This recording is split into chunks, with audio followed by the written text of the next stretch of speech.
Test viva quizzes मिला के हर semester में 42 एग्जाम्स है। अरे तू डरता बहुत है यार। किसी महापुरुष ने कहा है कि कामयाब होने के लिए नहीं, काबिल होने के लिए पढ़ो। सक्सेस के पीछे मत भागो, एक्सेलेंस एक्सेलेंस का पीछा करो। सक्सेस झक मार के तुम्हारे पीछे आएगी। जितनी सच्चाई इस डायलॉग में है उतनी ही गहराई एनसीईआरटी के छुपे हुए कॉन्सेप्ट्स में होती है, जिनको हम अक्सर नजरअंदाज कर देते हैं। बट अगर सीयूटी अगला टारगेट है तो आपको पहले काबिल बनना होगा, उन सारे कॉन्सेप्ट्स को समझना होगा, जिसके लिए मैं आपको आज 6 एमसीक्यू ऐसे बताने वाला हूं जिसके हर क्वेश्चन के अंदर कॉन्सेप्ट छुपा हुआ है। पहला क्वेश्चन है मैट्रिक्स मेथड का, जो कि सीयूटी 23 में पूछा गया, और वही क्वेश्चन एक दूसरे अंदाज में इस साल 8 मार्च के एग्जाम में आया हुआ है। इसके ऊपर एक वीडियो मैट्रिक्स मेथड का मैं पहले ही बता चुका हूं। अगर मैं इसके क्रक्स की यानी निचोड़ की बात करूं तो वो कुछ इस तरीके से फ्लो चार्ट के रूप में याद किया जा सकता है। बाकी इसको क्वेश्चन से समझते हैं। सीयूटी का क्वेश्चन ये कह रहा है कि अगर ax इक्वल्स टू b हमारे पास सिस्टम ऑफ इक्वेशंस हैं तो इनमें से कौन सा ऑप्शन इनकरेक्ट है। वो क्या बोल रहे हैं, अगर डिटर्मिनेंट ए नॉन जीरो है then there exists a unique solution. Of course ये तो हम जानते हैं। डिटर्मिनेंट ए जीरो है, adjoint a into b non zero है, then there is no solution. अब देख रहे हैं, अगर डिटर्मिनेंट ए जीरो होता है दूसरा केस, तो हम एडजॉइंट a इनटू b निकालते हैं, और अगर वो नॉन जीरो आता है तो नो सॉल्यूशन होता है। बिल्कुल ठीक है ये। अब थर्ड ऑप्शन क्या कह रहा है, डिटर्मिनेंट ए अगर नॉन जीरो है तो देयर इज नो सॉल्यूशन। कब, जब adjoint a into b non zero है। वेल ऐसी तो हम बात ही नहीं कर रहे हैं इसके अंदर, बट अगर मैं इसको थोड़ा डीपली समझूं तो एक्चुअली में डिटर्मिनेंट ए नॉन जीरो वाले केस में यूनिक सॉल्यूशन क्यों आता है, क्योंकि x equals to a inverse b जो हम लिखते हैं वो और कुछ नहीं बल्कि adjoint a into b divide by determinant a, यही तो होता है। अगर ये नॉन जीरो है तो ये भी नॉन जीरो ही होगा, तभी तो हमारे पास फाइनली आंसर आता है कुछ x y z का जो निकालते हैं। ओके, तो इसका मतलब सी ऑप्शन गलत है, हमें इनकरेक्ट ही ढूंढना है। सी आंसर आ चुका है हमारा। ओके, अब डी भी समझ लेते हैं एक बारी। डिटर्मिनेंट a जीरो है, एडजॉइंट b जीरो है, then system has infinitely many solution. ये वाला केस तो हमने देखा ना यहाँ पर कि अगर ये भी जीरो है और ये भी जीरो है तो उस केस में यस, ये वाला जो केस है इनफिनिटली मेनी सॉल्यूशंस होती हैं। हालांकि उस केस में ये इनकंसिस्टेंट भी हो सकता है। ये केस यहाँ पर नहीं पूछा, इसको थोड़ा सा चेंज कर दिया। इसी साल जो बोर्ड में पूछा उसमें इन्होंने क्लियर कट बोल दिया है कि यस मे और may not be consistent if determinant A is zero and adjoint A into B is zero. यानी दोनों अगर जीरो है तो उस केस में हो सकता है सॉल्यूशन निकले या हो सकता है सॉल्यूशन ना निकले। देखिए, कंसिस्टेंट का मतलब सॉल्यूशन है कब, जब डिटर्मिनेंट ए नॉन जीरो है, solution is given by x equals to b inverse. अब देखिए यहाँ इन्होंने थोड़ी सी गड़बड़ कर दी। इनमें से अब करेक्ट आंसर बताना है, यहाँ इनकरेक्ट बताना था, यहाँ करेक्ट बताना है। पहला वाला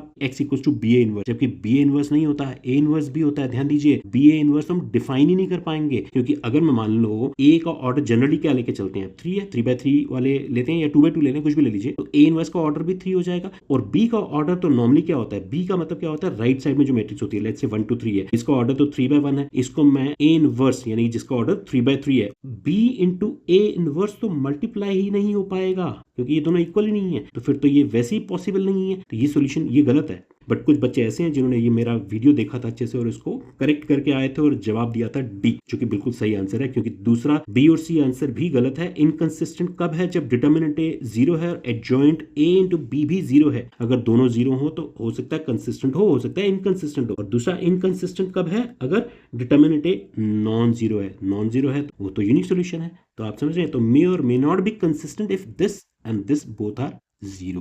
बात समझ में आती है? तो इस तरीके से आपको कॉन्सेप्ट्स की क्लैरिटी रखनी है। अब देखिए, बड़ा ही इंटरेस्टिंग क्वेश्चन पार्शियल फ्रैक्शन के ऊपर। वैसे तो एग्जाम में ये 3 मार्क्स का पूछा गया था। अब आप सोचेंगे सर एमसीक्यू में क्यों बता रहे हो? वेल, ये किसने बोला कि सीयूटी के अंदर ये 3 मार्क्स वाला क्वेश्चन 1 मार्क में नहीं पूछा जा सकता है? अच्छा चलिए, मुश्किल लग रहा है तो इसको हम थोड़ा आसान कर लेते हैं। 2x - 1 को हटा दीजिए, आप इसको x - 1 x + 2 x - 3 ऐसा कर सकते हैं। अभी भी मुश्किल लग रहा है, चलिए इसको थोड़ा आसान कर लेते हैं। इसको मैं x + 2 x - 3 कर दूं, एक फैक्टर मैंने और खत्म कर दिया। इनफैक्ट आप इन तीनों को ही 1 मिनट से अंदर अंदर सॉल्व कर सकते हैं। कैसे? इसका एक बेहतरीन शॉर्टकट मेथड मैंने आपको बता रखा है। अगर आपने वीडियो अभी तक नहीं देखा है तो जरूर देखिएगा। इसका लिंक भी मैं डिस्क्रिप्शन बॉक्स में रख दूंगा। फिलहाल इसकी 10-15 सेकंड की क्लिपिंग देखते हैं, फिर वापस आते हैं इसी क्वेश्चन के ऊपर। आ जाओ। इसको हम बोलते हैं rule of everywhere not there. I still remember 12th class के अंदर बहुत सारे क्वेश्चन प्रैक्टिस करने पड़े थे मुझे। क्या हुआ, जब ये मेथड पता चला तो बड़ी खुशी मिली। इसमें ये वाला प्रोसेस बड़ा कंबरसम है, प्लस माइनस की गलती होने के चांसेस रहते हैं, बड़े केयरफुली करने की जरूरत है। बस मैथ्स के अंदर अगर मुझे बीच में ऐसे टूल्स मिल जाएं जिससे मैं अपने आंसर को वेरीफाई कर पाऊं, तो इससे बढ़िया क्या बात हो सकती है।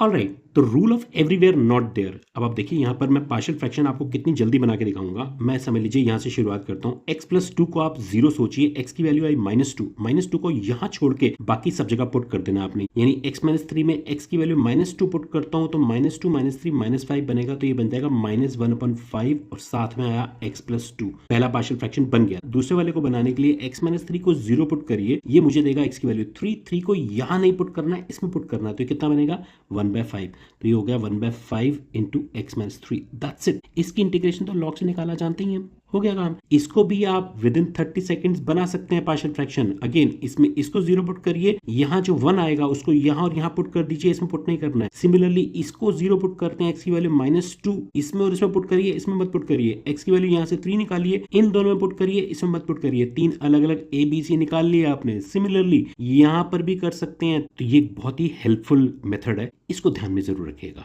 ऑलराइट, अब इस इंटरेस्टिंग क्वेश्चन का कॉन्सेप्ट समझिए। Function is a bijective if it is both subjective and injective. ये तो एक फैक्ट है, बिल्कुल ट्रू स्टेटमेंट है ये, ठीक है। ये हम जानते हैं ना, फंक्शन बाइजेक्टिव कब होता है, जब वो 1 ऑन टू दोनों हो। अब अगर मैं असर्शन में ऊपर वाली लाइन को छोड़ करके, अवॉइड करके सीधा ये पढ़ लूं कि एफ एक्स दे रखा है हमें, यानी y इक्वल्स टू 3x-5, जो कि एक लीनियर फंक्शन है, और हमने ये रटा हुआ है कि जी लीनियर फंक्शन तो हमेशा ही 1 ऑन टू होता है। ध्यान दीजिए, गलत हो जाएगा आंसर, क्योंकि ये तब होता जब R to R डिफाइन किया जाता। ध्यान दीजिए, ये फंक्शन अब Z to Z डिफाइंड है, तो ये तो बोला जा सकता है कि यस, ये फंक्शन 1 तो जरूर होगा। हर एक x के लिए एक यूनिक y तो जरूर अवेलेबल होगा। ऑफ कोर्स अगर मैं इसको चेक करना चाहूं तो कैसे करते हैं हम, 3x1-5 इक्वल्स टू 3x2-5 को लेके चलेंगे, यानी y1 इक्वल्स टू y2 से शुरू करेंगे और हम पहुंचेंगे कहां पर, x1 इक्वल्स टू x2 पर, यानी कि ये फंक्शन 1 तो जरूर होगा। लेकिन ये ऑन टू नहीं होगा। कैसे, एक कोई भी एग्जांपल ले लीजिए। मान लीजिए मैं y की वैल्यू लेट्स से -4 ले लेता हूं। अब अगर मैं -4 यहां पर पुट करता हूं तो -4 इक्वल टू कितना आया, 3x-5। x की वैल्यू निकालिए, यहाँ से कितने आ रही है, x will be equal to 1/3। क्या ये इंटीजर है, बिल्कुल नहीं है। तो इसका मतलब -4 मुझे एक एलिमेंट ऐसा मिल गया, ऐसे बहुत सारे हैं, -4 एक ऐसा मिल गया जिसके लिए x नहीं है। एक ही बहुत है ये बताने के लिए फंक्शन ऑन टू नहीं है। Okay, so it is not a bijective function. तो ये फॉल्स है और ये ट्रू है, तो अकॉर्डिंगली हम आंसर देंगे। बात को समझ रहे हैं? ओके, तो be careful while reading the question. तो रटना नहीं है, कॉन्सेप्ट को समझना है।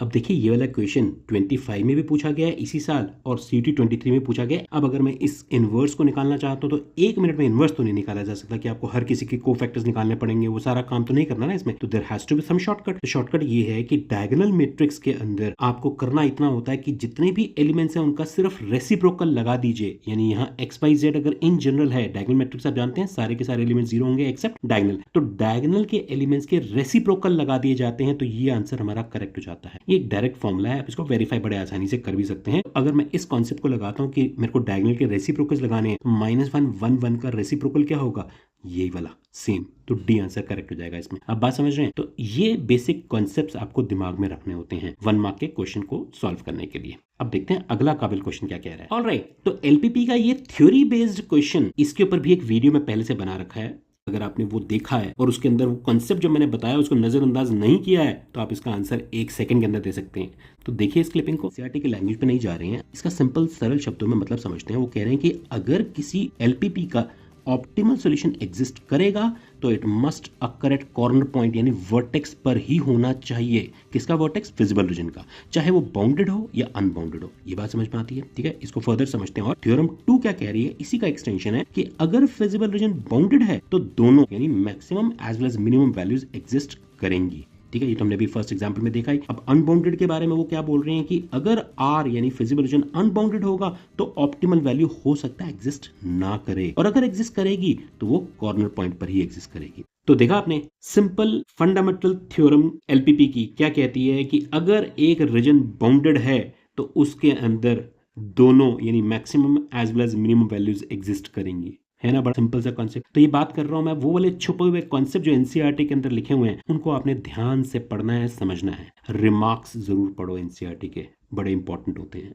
अब देखिए, ये बेसिक प्रॉपर्टीज ऑफ डिटर्मिनेंट्स वाला क्वेश्चन 25 में इस साल तो पूछा ही गया है। CUET 24 में भी यही क्वेश्चन पूछा गया था। फॉर्मेट डिफरेंट है, थोड़ा ध्यान दीजिएगा। ऑफ कोर्स ये देखते, अगर आपने प्रॉपर्टीज अच्छे से कर रखे हैं तो देखते ही बता देंगे कि A+B whole inverse B inverse plus inverse नहीं होता। ये तो हम प्रॉपर्टीज जानते हैं ना, AB whole inverse B inverse inverse, ये भी हम जानते हैं। ये इनफैक्ट एक डिफरेंट फॉर्मेट में NCERT में एक क्वेश्चन है। ये डिटर्मिनेंट का रेसिप्रोकल है और ये इनवर्स का डिटर्मिनेंट है। इसको आप ऐसे भी लिख सकते हैं, determinant of A inverse is equal to 1 by determinant of A। आप समझ रहे हैं? कुछ इस तरीके से आपके एनसीईआरटी में लिखा हुआ है ये वाला क्वेश्चन, और यही चीज यहाँ पर पूछी गई है सीयूटी में। ए इनवर्स का determinant is equal to 1 by determinant of A. बिल्कुल ठीक है, अभी इस पे आते हैं वापस। अब देखिए यहाँ पर एक चीज और जो दिखाई दे रही है, ठीक है, ये तो आंसर करेक्ट हो गया कि A is not the right one, not correct बताना था, तो ये तो हमें दिखाई दे रहा है कि ये गलत है। ये भी कुछ बच्चों को कंफ्यूजन रही होगी कि adjoint of A is equal to determinant into A inverse, ये कहां से आया? अरे भैया हम जानते हैं ना कि A inverse is equal to क्या होता है, adjoint A divide by determinant of A. Okay, अब अगर ये फॉर्मूला है करेक्ट, तब determinant A is a number, इस नंबर को उठा के यहाँ ले जाइए, तो ये फॉर्मूला वहीं से आया है, तो ये करेक्ट है। ठीक है, so don't get confused. Okay, तो आपको इस तरीके से घुमा फिरा के क्वेश्चन पूछे जाएंगे। ठीक है, so be careful. Okay,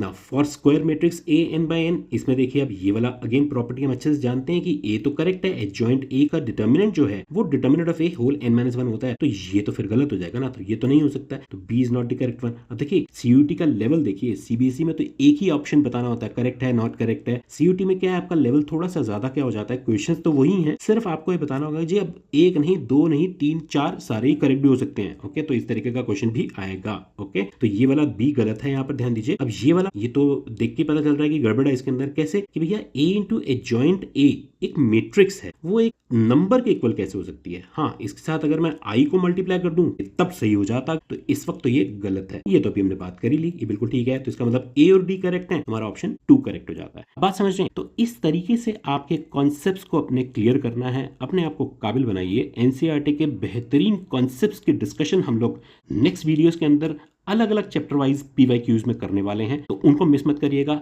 channel को सब्सक्राइब नहीं करा है तो जरूर सब्सक्राइब कर लीजिए। In the mean time I suggest maths better के चैनल पर जाइए, उसके ऊपर एमसीक्यू की प्लेलिस्ट है पूरी, चैप्टर वाइज करना चाहें वो भी अलग अलग दे रखा है उसके अंदर, तो वो जरूर देखिए, क्योंकि ऐसा नहीं है कि सीबीएसई में जो एमसीक्यू है वो सीयूटी में नहीं आ सकते हैं, आप देख ही रहे हैं। ओके, तो मिलते हैं अगले वीडियोज में, तब तक के लिए you take care, bye bye.